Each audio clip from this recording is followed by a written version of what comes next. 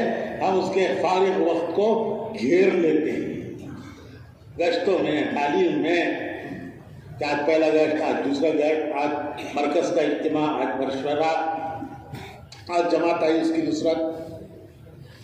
تو اس ماحول میں واپس آنے کے بعد بھی اسے واپس، اب اس آدمی میں دو باتیں پیدا ہوتی ہیں. ایک یہ، یا تو یہ پیدا ہوتا ہے کہ وہ پچھلے ماحول سے جس میں وہ تھا اس میں سے لوگوں کو پکڑ کر اس ماحول میں لاتا ہے. یہ استعداد کی بات ہے. کبھی کسی میں اتنی جرت نہیں ہوتی تو وہ اپنے پچھلے ماحول سے کٹ کر اس ماحول کا ہو جاتا ہے، اور بعض میں وہ قوت ہوتی ہے کہ پچھلے ماحول سے پکڑ کے لوگوں کو اس ماحول میں لاتے ہیں. اس طرح ہم زندگیاں بدلتے ہیں. تو میرے بھائیوں، ماحول ایک ایسی چیز ہے. تو ہمارے دعوت کے کام میں ماحول، دو طرح سے ماحول، ایک باہر نکل کر اپنا ماحول بدلنا اور ایک اپنے مقام پر اپنا ماحول بدلنا. دعوت کے ان اعمال میں لگنا، اس ماحول میں چلنا. تو بھائیوں، ہمیں اللہ کا شکر کرنا چاہیے کہ اللہ نے ہمیں اس ماحول کے ساتھ جوڑ دیا. ہمیں اللہ نے اس ماحول کے ساتھ جوڑ دیا. ہمارے ایک دوست ہیں، انجینئر ہیں، آئے ہوئے ہیں یہاں. تو وہ بتا رہے تھے کہ ایک اجتماع ہو رہا تھا اور میں اس اجتماع میں انتظامی کاموں میں لگا ہوا تھا. اجتماع کے ایک 4 نوجوان، بعد میں انہوں نے قصہ سنایا کہ 4 نوجوان بڑی بڑھیا گاڑی میں، سیٹوں کے لڑکے، وہ اس راستے سے گزر رہے تھے. یہ قصہ ان لڑکوں نے بعد میں سنایا کہ ہم اس راستے سے گزر رہے تھے تو ہم نے دیکھا کہ اس میدان میں کچھ ٹوپی والے، جبے والے میدان میں کام کر رہے ہیں، اور کام کر رہے ہیں پھاوڑے، کدال، پاڑیاں، مٹی اٹھانا، اسے لیول کرنا. تو ہم سوچنے لگے کہ دیکھنے میں تو یہ سب مولوی صاحبان لگتے ہیں، امام صاحب، مولوی صاحب لگتے ہیں، اور کام کر رہے ہیں مزدوروں کا. کیا قصہ ہے یہ؟ چلو دیکھیں. تو انہوں نے گاڑی پھیری، اپنی گاڑی پھیری اور ادھر آ گئے میدان میں. قریب ہو کے دیکھا تو ماشاءاللہ داڑیاں ہیں، جبے ہیں، ٹوپیاں ہیں، اور مٹی اٹھا رہے ہیں. پھاوڑوں سے مٹی ڈال کر لے جا کر کھڈے بھر رہے ہیں، زمین لیول کر رہے ہیں. یہ میدان آپ جہاں بیٹھے ہیں، یہاں تو اتنی اونچی اونچی گھاس تھی کہ آدمی اندر چل نہیں پاتا تھا. کتنے مہینوں سے لوگوں نے یہاں سردی کی راتوں میں کام کیا ہے، کھڈے کھودنے کا، لیولنگ کرنے کا، مٹی اٹھانے کا. تو وہ نوجوان ایسے ہی وہ اجتماع میں لوگ کام کر رہے ہیں. تو یہ نوجوان حیرت سے دیکھنے لگے کہ یہ کیا مسئلہ ہے یہ. پھر انہوں نے پوچھا کہ آپ لوگ مزدوری کر رہے ہیں؟ انہوں نے کہا نہیں، مزدوری تو ہے لیکن یہ مزدوری مرنے کے بعد اللہ سے بدلہ لینے کے لیے ہے. اچھا، مرنے کے بعد؟ یہ وہ قوم ہوتی ہے جو کبھی موت کو یاد بھی نہیں کرتی، بلاتی ہے. مالداروں کے بچے اور نوجوان تو اب ایک دم ان کو ایک ہتھوڑا لگا، مرنے کے بعد اس کا بدلہ ملے گا. تو یہاں کیا ہوگا؟ یہ جو آپ ساری تیاری کر رہے ہو، یہاں کیا ہوگا؟ تو انہوں نے کہا کہ لوگ آئیں گے، یہاں بیٹھیں گے، نمازیں پڑھیں گے، دعائیں مانگیں گے، اپنے گناہوں کی معافیا مانگیں گے، اپنے آئندہ زندگی کے لیے اللہ سے توفیق مانگیں گے، ہدایت مانگیں گے، اور پھر اللہ کے راستے میں جائیں گے اپنی آخرت بنانے کے لیے. تو شام ہو گئی، غروب کے بعد لوگ اندر چلے گئے قیامت میں. اذان ہوئی، نماز ہوئی، پھر دعا ہوئی. اس کے بعد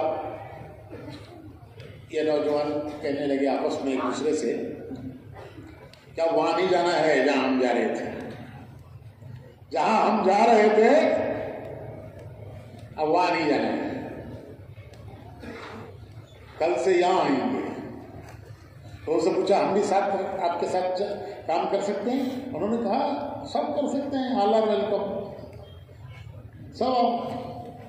تو انہوں نے نوجوانوں نے طے کیا کہ کل سے ہم یہاں جائیں گے، وہاں نہیں جائیں گے جہاں جاتے تھے. وہ مشہور کیسینو میں جہاں شراب اور ناچ وہاں جایا کرتے تھے، شامیں وہاں گزارا کرتے تھے وہ لڑکے. تو انہوں نے طے کیا کہ اب ہم آئندہ یہاں جائیں گے. تو اس دن سے وہ آنے لگے اور جو کام ان کو ملتا اور جتنا وہ کر سکتے اتنا وہ کرنے لگے. کچھ دنوں میں اجتماع گیا، اجتماع میں بیانات میں بیٹھے، تشکیل ہوئی، کھڑا ہو کے نام دے دیا، جماعت میں چلے گئے. پھر جب واپس آئے تو سب کچھ بدلا ہوا، چہرہ بھی بدل گیا، لباس بھی بدل گیا. تو صاحب ہمارے دوست کہنے لگے کہ میں نے ان لڑکوں کو نہیں پہچانا، حالانکہ وہ لڑکے روزانہ آ کر میدان میں کام کرتے تھے، لیکن جب وہ وقت لگا کر آئے تو ان کی زندگی اتنی بدل چکی تھی کہ میں نے ان کو نہیں پہچانا. انہوں نے آ کے مجھ سے تعارف کرایا کہ دیکھو ہم وہی لڑکے ہیں جو روزانہ ہم آپ کیا آیا کرتے تھے، کام کیا کرتے تھے. بیان ہوا، تشکیل ہوئی، ہم نے بھی اپنا لابھ دے دیا، جواب تو چلے گئے، اب ہم وہی ہیں. زندگیاں بدل گئی، زندگیاں بدل گئی. تو بھائیو، یہ محنت زندگیوں کے ٹھکانے لگانے کی محنت ہے. انسان، اس کا دل، اس کی اسٹائرنگ ہے. جیسے گاڑی کی اسٹائرنگ ہوتی ہے تو انسان کے جسم کی اسٹائرنگ اس کا دل ہے. گاڑی کو پھیرنے والی گاڑی کی اسٹیئرنگ سیدھی ہاتھ طرف پھیرو گاڑی سیدھی ہاتھ طرف جاتی ہے، بائیں طرف پھیرو گاڑی بائیں ہاتھ طرف جاتی ہے. وہ پوری گاڑی اس کی اسٹیئرنگ کے تابع ہے. تو انسان کے جسم کی گاڑی اس کے دل کے تابع ہے. اس لیے حدیث شریف میں آتا ہے کہ حضور اکرم صلی اللہ علیہ وسلم عام طور پر نمازوں کے بعد یہ دعا مانگا کرتے تھے، یا مقلب القلوب، یا مقلب القلوب ثبت قلبی علی دینک، یا مصرف القلوب صرف قلبی علی دینک. حدیث شریف میں آتا ہے کہ حضور اکرم صلی اللہ علیہ وسلم اکثر نمازوں کے بعد بالجہر آواز سے یہ دعا مانگتے تھے کہ یا مقلب القلوب، اے وہ ذات جو دلوں کو پلٹتی ہے، ہمارے دلوں کو دین پر جما دے. ثبت قلبی، ہمارے دلوں کو دین پر جما دے. یا مصرف القلوب، جو دلوں کا پلٹنے والا ہے، اے اللہ دل تیرے قبضے میں ہے. اللہم ان قلوبنا ونواسینا وجوارحنا بیدک، اے اللہ ہمارے دل، ہماری پیشانیاں، ہمارے اعضاء جوارح تیرے ہاتھ میں ہیں، ہمارے ہاتھ میں نہیں ہیں، تیرے ہاتھ میں. لم تملکنا منہا شیئا، جب تو نے ہمیں مالک نہیں بنایا تو ایسا کارساز بن جا ہمارا. فکن انت ولی واہدنا الی سواء السبیل، ہمیں سیدھی راہ کی طرف پھیر، ہمیں سیدھی راہ کی طرف چلا، ہمیں سیدھی راہ بتا. تو حضور یہ دعا آواز کے ساتھ نمازوں کے بعد مانگا کرتے تھے. ارے بھائی، حضور صلی اللہ علیہ وسلم کا دل تو پھرا ہوا ہی تھا دین پر، حضور کا دل تو دین پر جمع ہوا ہی تھا، پھر یہ دعا کس لیے ہے؟ بھائی حضور کا دل تو دین پر جمع ہوا ہی تھا، وہ تو پھرا ہوا ہی تھا دین کی طرف. پھر آپ نے یہ دعا کیوں مانگی کہ اللہ میرے دل کو دین کی طرف پلٹ دے اور میرے دل کو دین پر جما دے؟ اس دعا کے کیا معنی ہیں بھائیو؟ حضور نے جو دعائیں مانگی ہیں وہ امت کے لیے تعلیم ہے کہ دیکھو اللہ سے یہ مانگو، یہ مانگنے کی چیز ہے اللہ سے، کہ دل ہمارے قبضے میں نہیں ہے، پیشانیاں ہمارے قبضے میں نہیں ہیں، ہمارے اعضاء جوارح ہمارے قبضے میں نہیں ہیں. حدیث شریف میں آتا ہے کہ آدمی کے پیچھے دو چیزیں لگتی ہیں، دو قوتیں لگتی ہیں. ہر آدمی کے پیچھے دو قوتیں لگتی ہیں، ایک قوت فرشتے کی ہے، ایک قوت شیطان کی ہے. یہ دونوں قوتیں کام کرتی ہیں. تو حدیث شریف آتا ہے کہ اگر کوئی بھلی بات کا ارادہ ہو جائے، کسی بھلی بات کو جی چاہے، دین کو جی چاہے، دین کا ارادہ ہو جائے، دین کے کام سے محبت ہو جائے اور اس کا دوسرے جی چاہنے لگے، تو یہ خود بخود نہیں ہوا ہے، کوئی آٹومیٹک نہیں ہے. یہ آٹومیٹک خدا یہ نہ جاننے کی بات ہے. یہ جو دل پھرا ہے، یہ مجمع ہندوستان کے کونوں کونوں سے آیا ہے، مشرق سے، مغرب سے، شمال سے، جنوب سے، کہاں نیپال. کل آپ نے کارگزاریاں سنی نہیں سنی؟ نیپال کی سنی نہیں سنی؟ کہاں نیپال ہمالیہ سے جڑا ہوا، اور کہاں انڈمان سمندر کے کنارے پر، دنیا کے کنارے چاہے ہندوستان کے کناروں سے یہ مجمع آیا ہے. ہم نہیں آئے ہیں، ہم نہیں آئے ہیں، ہمیں اللہ لایا ہے. ہم نہیں آئے، ہمیں اللہ لایا ہے. ہمارے رخ کو دل کے اللہ نے پھیرا ہے اس اجتماع کی طرف. تو ہماری گاڑی پھر گئی، لیکن پھیری کسی نے یا خود ہی پھر گئی؟ ارے گاڑی خود ہی پھر گئی یا کسی نے پھیری؟ اسٹیئرنگ کس نے پھیری؟ اللہ نے پھیری. تو حدیث شریف میں آتا ہے کہ کوئی خیر کی بات دل میں آئے، کسی دین کے کام کو دل چاہے، کوئی بھلائی کا ارادہ دل میں آئے، خود بخود نہیں آیا ہے، یہ اللہ کی طرف سے ڈالا گیا ہے. تو حدیث میں آتا ہے کہ اللہ کا شکر ادا کرو کہ اللہ، برا ارادہ بھی دل میں آ سکتا تھا، وہ تو کھلیا ہوا ہے سب کے لیے، تو نے بھلا ارادہ دل میں ڈالا، تیرا شکر ہے. اور پھر ایک فرشتے کو اللہ اس کے پیچھے لگاتا ہے. حدیث میں آتا ہے کہ فرشتے کی طاقت اللہ اس کے پیچھے لگاتا ہے، جو ڈھکیلتا ہوا اسے لے کے چلتا ہے. تو ہم آئے ہیں تو ہم خود نہیں آئے، ہمیں فرشتہ ڈھکیل کے لایا ہے، یہاں تک ڈھکیل کے پہنچا ہے. ہمارے پرانے بزرگوں میں ایک بزرگ گزرے ہیں حیدرآباد کے، کرنل امیر الدین صاحب. پرانے لوگوں میں تھے، انتقال ہو گئے، اس لیے کہتے ہیں کہ جو دنیا سے چلے گئے ان کی مثال دو کوئی حرج نہیں ہے، ان کی کتاب بند ہو گئی ہے. لیکن جو ابھی دنیا میں ہے، عبداللہ ابن مسعود ایک بڑے صحابی ہیں، وہ کہتے ہیں کہ زندوں کی مثالیں مت دو، ان کی کتاب ابھی بند نہیں ہوئی، جو چلے گئے دنیا سے ان کی مثال دو. تو وہ بزرگ کرنل امیر الدین صاحب برٹش فوج میں کرنل تھے. اس زمانے میں برٹش فوج میں کرنل بڑا عہدہ ہوتا تھا، ہندوستانیوں کو نہیں ملتا تھا، جو ان کو وہ عہدہ ملا تھا. مسجد کی جماعت مشورہ کر رہی تھی بیٹھ کر. یہ جو آپ روزانہ مشورہ کرتے ہیں نا، اپنی مسجدوں میں کرتے ہیں نا بھائی، ارے وہ روزانہ کرتے ہیں نا مشورہ کہ ہم کہاں گئے ہیں، کہاں نہیں گئے، کس کے پاس ملے ہیں، کس سے نہیں ملے. تو جب آپ مشورہ کر رہی تھی، کسی نے کہا کہ ہمارے محلے میں کرنل صاحب رہتے ہیں، ہم اب تک ان سے نہیں ملے، ان کے پاس جانا چاہیے. کون جائے؟ تو مشورہ ہوا، جواب ملا. ہمارے مولانا سعید احمد خان صاحب رحمۃ اللہ علیہ فرمایا کرتے تھے کہ جب کسی سے ملنے جاؤ تو کم سے کم تمہاری جماعت میں ایک آدمی ایسا ہونا چاہیے کہ جس کو دیکھ کر اسے خوشی ہو. سب ایسے نہیں ہونے چاہیے کہ جس کو دیکھ کر اس کی پیشانی پر بل پڑے، یہ کون آ گئے، کیوں آ گئے. ارے ایک آدمی کم سے کم تمہارے ساتھ ایسا ہونا چاہیے کہ جس سے اس کا دل کا دروازہ کھلے، اس کو خوشی ہو. تو جماعت بڑھی. اب وہ جماعت گئی تو ان کے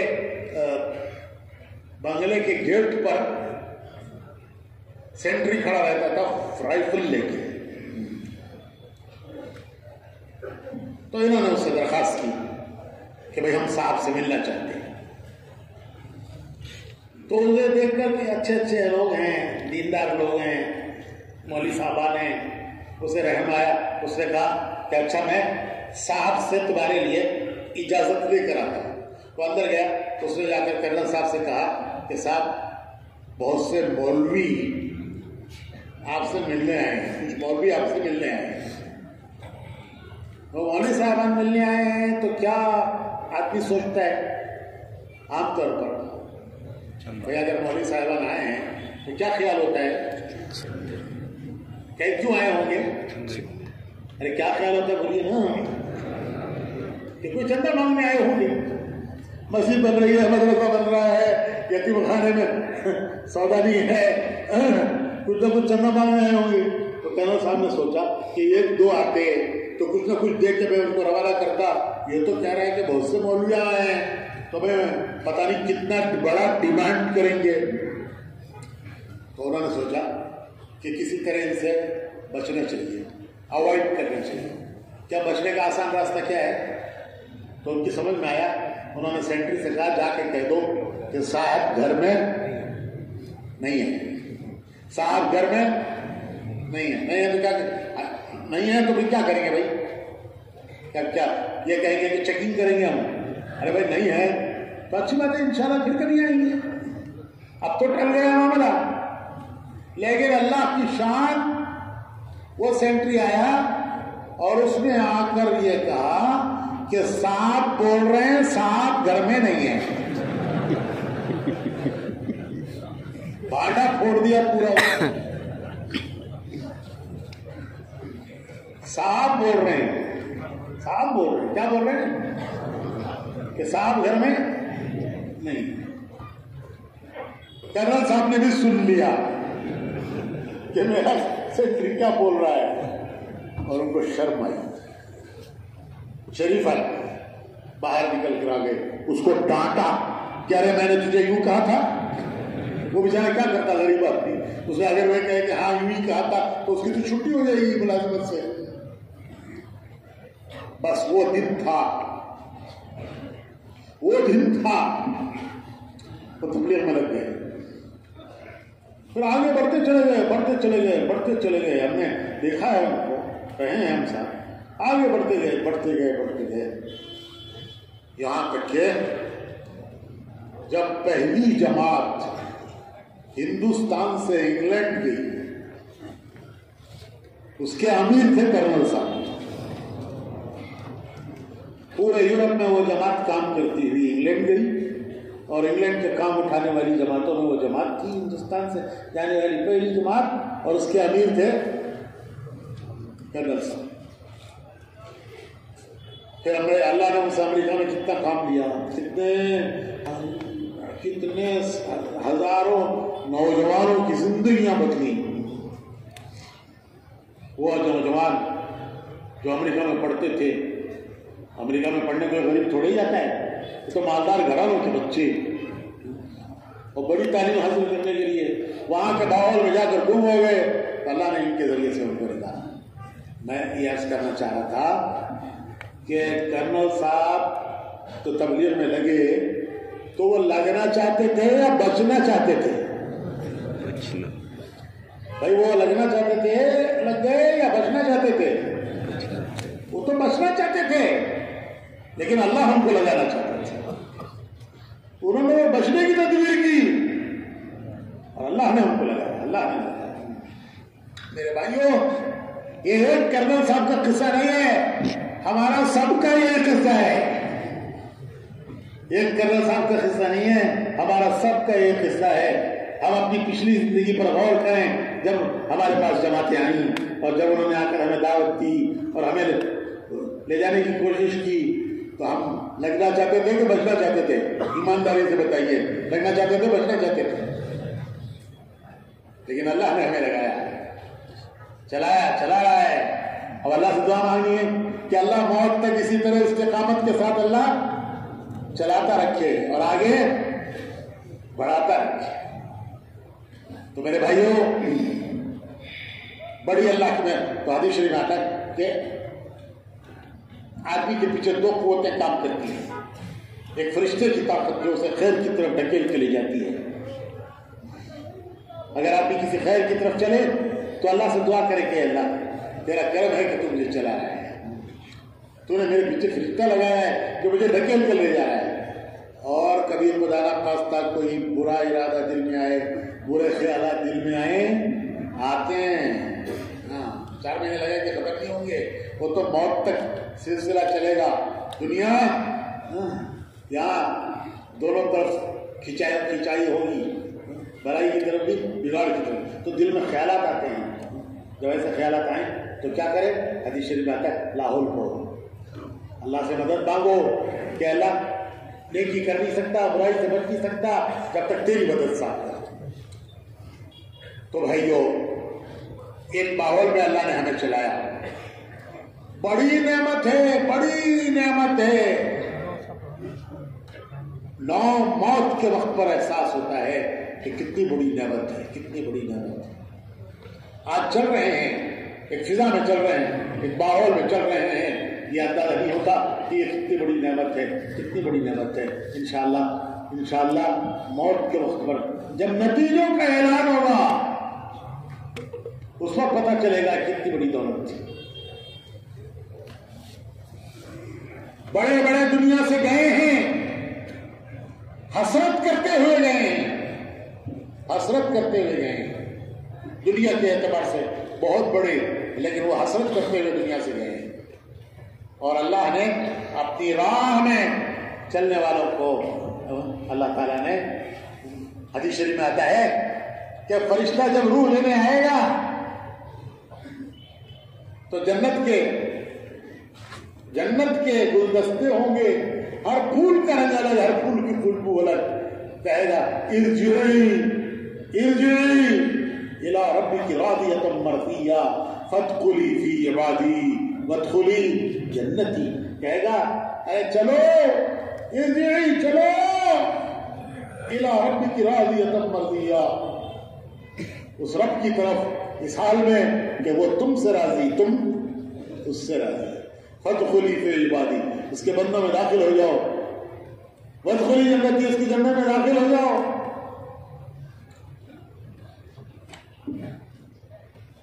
وہ ہے کامیابی کا دن, کامیابی کا دن. قیامت میں نتیجے کا اعلان ہوں گے, فیصلوں کا دن ہے, وہ دن ہوگا کامیابی کا دن. مولانا یوسف صاحب رحمۃ اللہ علیہ فرمایا کرتے تھے کہ ہر محنت کرنے والی کی ایک تمنا ہوتی ہے. ہر آدمی محنت کرتا ہے اور اس محنت کے کرتے ہوئے اس کی ایک تمنا ہوتی ہے. سیاستدان کی تمنا وزیر بننے کی, مالدار کی تمنا شہر میں سب سے بڑا مالدار بننے کی, تاجر کی تمنا سب سے زیادہ بڑا تاجر بننے کی. ہماری کیا تمنا ہے؟ ہمارے صاحب فرمایا کرتے تھے کہ ہماری تمنا یہ ہے کہ کل قیامت میں جب حضور اکرم صلی اللہ علیہ وسلم اللہ کی بارگاہ میں پیش ہوں اور صحابہ ان کے ساتھ ہوں تو ہم کو بھی اس قافلے میں جگہ مل جائے, ہم بھی پیچھے پیچھے ان کے ساتھ ہو جائیں. اور دعا پڑھا کرتے تھے اللہم اجعل نبینا لنا فرطا وحفظه لنا موردا, اللہم استعملنا بسنتی وتوفنا على ملتی واجعلنا من حزبی واجعلنا من رفقائی مع النبیین احبائی والصدیقین والشہداء والصالحین اولئک رفیقا. یہ ہمارے حضرت جی مولانا انعام الحسن صاحب رحمۃ اللہ علیہ یہ دعا اتنی مانگتے تھے اجتماعات میں کہ مجھے یہ دعا سن کے یاد ہوئی. ان کی دعا مانگتے سن کر مجھے یاد ہوئی, مجھے یاد نہیں تھی, نہ یاد میں نے کی. ان کی دعا سن کے مجھے یاد ہوتی چلی گئی. بعد میں دیکھا تو حزب العظم میں جمعہ کی منزل میں یہ دعا ہے. تو تمہارے ایسا فرماتے تھے کیا کل قیامت میں اللہم اجعل نبینا لنا فرطا, حضور آگے آگے ہو, ہم ان کے پیچھے پیچھے چل رہے ہیں, ہم ان کے پیچھے پیچھے چل رہے ہیں. ان کا حوض ہماری پیاس بجھانے کی جگہ ہو, جمع ہونے کی جگہ ہو. کل قیامت میں ہم ان کے زمرے میں ہوں, ان کے زمرے میں. کتنے اچھے رفیق ہیں. تو بھائیو یہ ہوگا کامیابی کا. میں 2 مثالیں دیتا ہوں. ایک دنیا پر جان لگانے والوں کی مثال, تاریخ کی 2 مثالیں ہیں. ایک وہ جنہوں نے دنیا پر جان لگائی, اللہ کی دی ہوئی صلاحیتیں کھپائیں, قوتیں لگائیں, دنیا پر جان کھپائی. اور ایک وہ جنہوں نے دین پر جان کھپائی. ایک مثال ہے سکندر. کون سکندر؟ وہ ہماری گلی میں ایک لڑکا رہتا ہے, اس کی اماں پکارتی رہتی ہے, ارے میرا سکندر, میرا سکندر. تو گلی کا سکندر؟ ارے گلی کا سکندر نہیں, دنیا فتح کرنے والا سکندر, جس نے یورپ سے لے کر ہندوستان تک فتح کیا. اس کے گاؤں میں ابھی اجتماع ہوا. سکندر کے گاؤں میں ہوا اجتماع. میکسیڈونیا اس کا گاؤں ہے یورپ میں, اسے اردو میں مقدونیہ کہتے ہیں اور انگریزی میں میکسیڈونیا. اس کے گاؤں میں اجتماع ہوا. ہمارے مولوی زہیر صاحب اور ہمارے کئی حضرات اس اجتماع میں گئے. یورپ کے 33 ملکوں کے لوگ اس اجتماع میں جمع ہوئے. 33 یورپ کے 33 ملکوں کے لوگ. کوئی معمولی بات نہیں ہے کہ یورپ کے 33 یورپ کے ملکوں کے لوگ جڑے. تو وہاں کا سکندر وہ دنیا فتح کرنے کے عزم ارادے سے چلا کہ اس کا عزم و ارادہ کیا تھا؟ دنیا فتح کرنا. اور فتح کرتے کرتے کرتے ہندوستان تک پہنچ گیا. اس دور میں, جس دور میں آدمی وہاں سے یہاں تک سفر کا بھی ارادہ نہیں کرتا تھا, ہمت نہیں کرتا تھا, اس نے سفر ہی نہیں کیا, راستے کے سارے ملک فتح کیے. بڑی بڑی فوجوں کو شکست دی, بادشاہوں کو تختوں سے اتار دیا, ان کے ہزاروں سال کے ان کے باپ دادا ککڑ دادا سکڑ دادا خزانے جمع کیے ہوئے ہزاروں سال کے خزانے اس نے لوٹ لیے. ہندوستان آ کر اس کی فوج آگے بڑھنے سے اس نے انکار کر دیا. تھک گئی. روز پیدل چلنا نہیں, پیدل جماعت نہیں کہ روز چلے جا کے مسجد میں پڑھ کے سو گئے. رات روز چلنا, روز چل کے پھر جا کے دوسرے دن جنگ کرنا, میدان میں لڑنا. تو فوج تھک گئی. اس نے کہا کہ ہم واپس جاتے ہیں. اب ہم تھک گئے, اب ہم آگے نہیں بڑھیں گے. اب وہ جب فوج آگے نہیں بڑھے گی تو یہ کیا کرے گا؟ یہ بھی مجبور ہو کے واپس لوٹا. واپس لوٹتے ہوئے راستے میں موت ہے, واپسی میں موت آئی. اسے انداز ہو گیا کہ اب میری موت ہے. بڑا سمجھدار تھا, ارسطو اس کا استاد تھا. جب موت آئی تو وہ سمجھ گیا کہ موت آ گئی ہے. وہ وقت آ گیا ہے. آدمی کو محسوس ہونے لگتا ہے کہ وہ وقت آ گیا ہے. تو وہ کہنے لگا کہ راستے میں مر رہا ہوں, پردیس میں مر رہا ہوں. ارے کوئی ہے جو میری موت کو اتنا دور کر دے, مؤخر کر دے کہ میں وطن جا کے مر جاؤں. میں جانتا ہوں کہ مرنے سے تو بچ نہیں سکتا, مروں گا, لیکن کوئی اتنا اس کو موت کو دور کر دے, اس پہ وقفہ کر دے کہ میں جا کر اپنے وطن میں مر جاؤں. ارے ہے کوئی جو مجھے اتنی زندگی دے دے کہ میں گاؤں جا کے مروں, تو میری پوری دولت اس کے لیے ہے, پوری دولت میں دینے کے لیے تیار ہوں کہ چند دنوں کی زندگی ایسی مل جائے کہ وطن جا کے مر جاؤں. لیکن وہ کوئی کر نہ سکا. اس نے کہا کہ میری پوری زندگی کی دولت, اور وہ دولت بڑے بڑے بادشاہوں کو جو فتح کیا, ان کے خزانے حاصل کیے, زندگی بھر کی وہ کمائی میں دینے کے لیے تیار ہوں. اگر مجھے کوئی اتنے دن کی زندگی دے دے, مہلت دے دے کہ وطن جا کر میں مر جاؤں. لیکن نہ ہوا, وہ راستے میں مر گیا. تو یہ ہے نتیجہ, جس کے لیے زندگی لگائی, جان کھپائی. اور ایک دوسرا واقعہ ہے, حضرت سیدنا بلال رضی اللہ تعالیٰ عنہ, حضور کے صحابی, حضور کے ہر وقت کے خادم, ان کے انتقال کا وقت آیا، بیوی پاس بیٹھی ہیں، رو رہی ہیں اور کہہ رہی ہیں کہ کیسی حسرت کا وقت ہے، کیسے افسوس کا وقت ہے کہ میرے شوہر کی دنیا سے جدائی ہو رہی ہے، اور وہ بھی کیسا شوہر، مسجد نبی کا پہلا مؤذن، حضور کا ہر وقت کا خادم ساتھی، وہ آج دنیا سے جا رہا ہے۔ تو کیسے رنج و غم کا وقت ہے کہ میرا ایسا شوہر دنیا سے جا رہا ہے۔ حضرت بلال سنتے ہیں اور سن کے کہتے ہیں کہ تو غلط کہہ رہی ہے، یہ رنج و غم کا وقت نہیں ہے، یہ خوشی کا شادمانی کا وقت ہے۔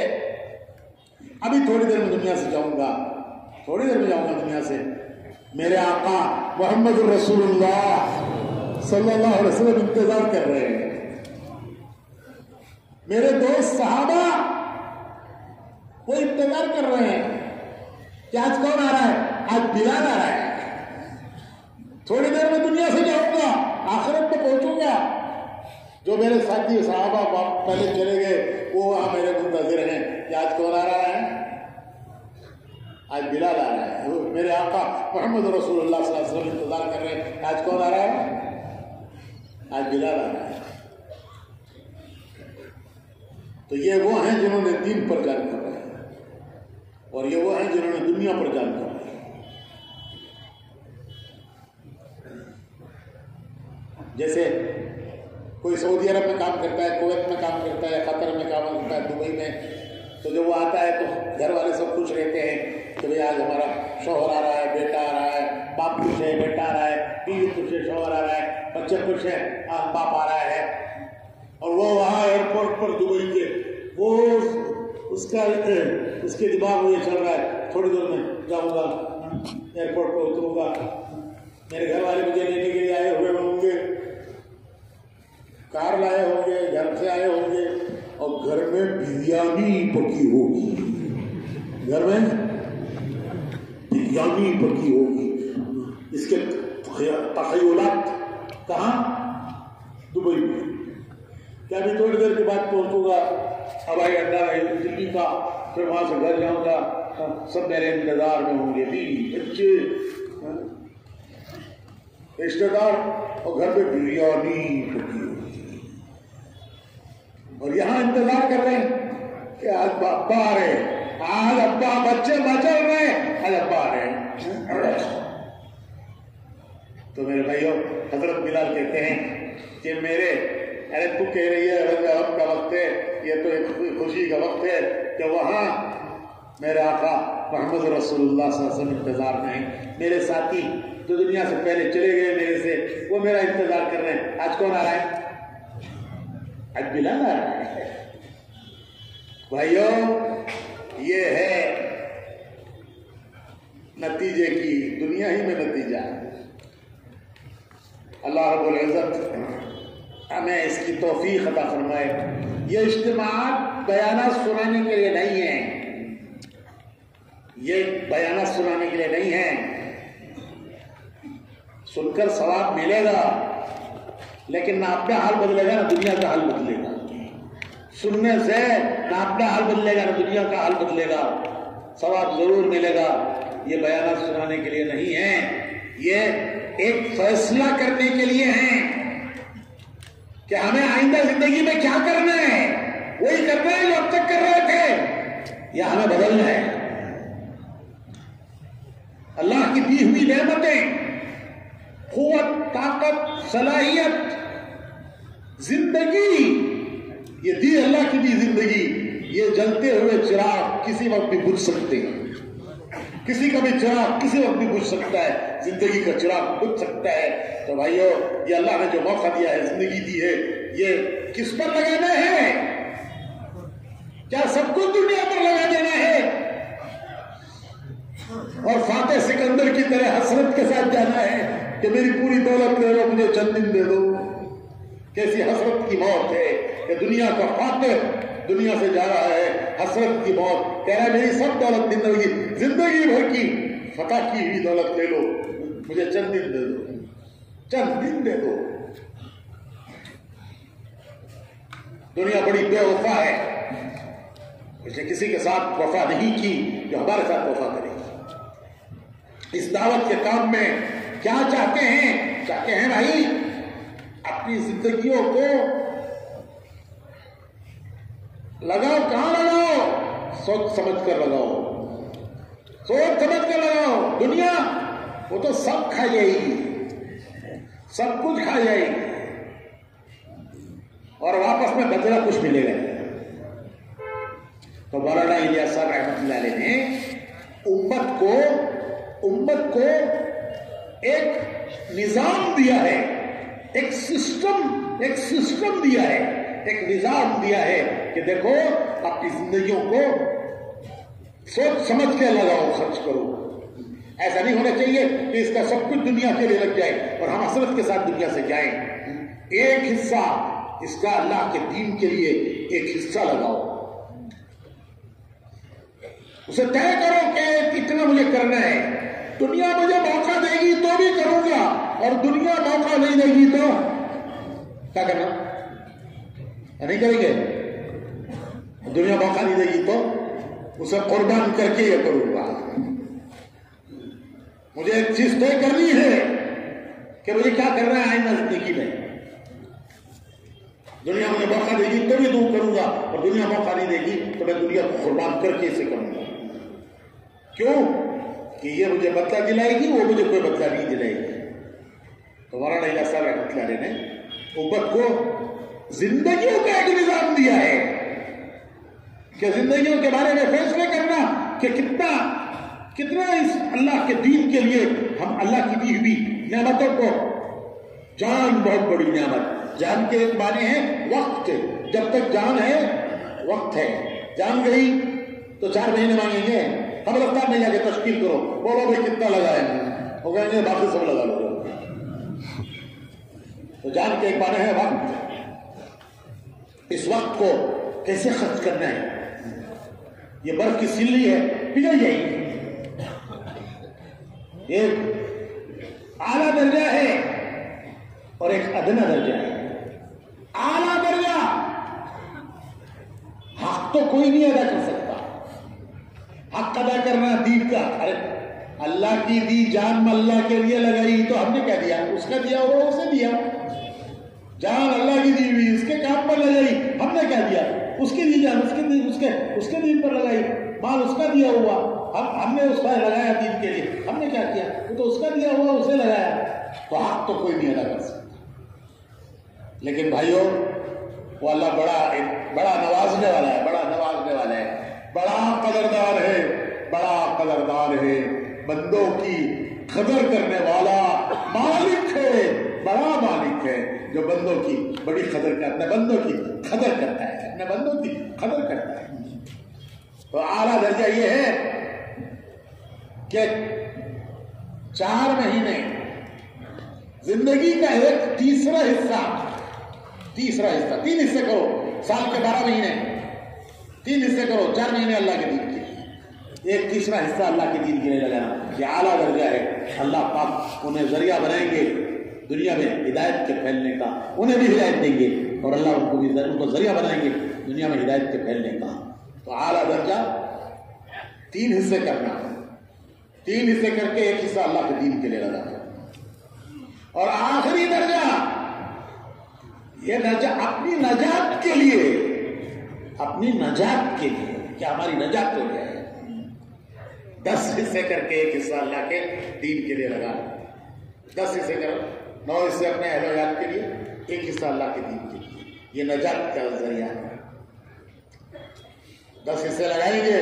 10واں کل موت کے وقت پر یہ ایسے کام آئے گا کہ چلہ لگایا تھا، چلہ ہے سال کا 10واں، 3 دن ہے مہینے کا 10واں، 2.5 گھنٹے ہیں 24 گھنٹے کا 10واں، 2.5 گھنٹے لگائے روزانہ. موت کے وقت پر ایسے ملے گا گویا پورا دن یہی کرتا رہا. موت کے وقت پر بدلہ ایسا ملے گا گویا پورا دن یہی کرتا رہا. لگائے تھے 2.5 گھنٹے، بدلہ ایسا ملا کہ گویا پورا دن یہی کرتا رہا، پورا دن گشت ہی کرتا رہا، تبلیغ میں ڈھونڈتا رہا. 3 دن لگائے، بدلہ ایسا ملے گا گویا پورا مہینہ لگایا. چلہ لگایا، بدلہ ایسا ملے گا جیسے پورا سال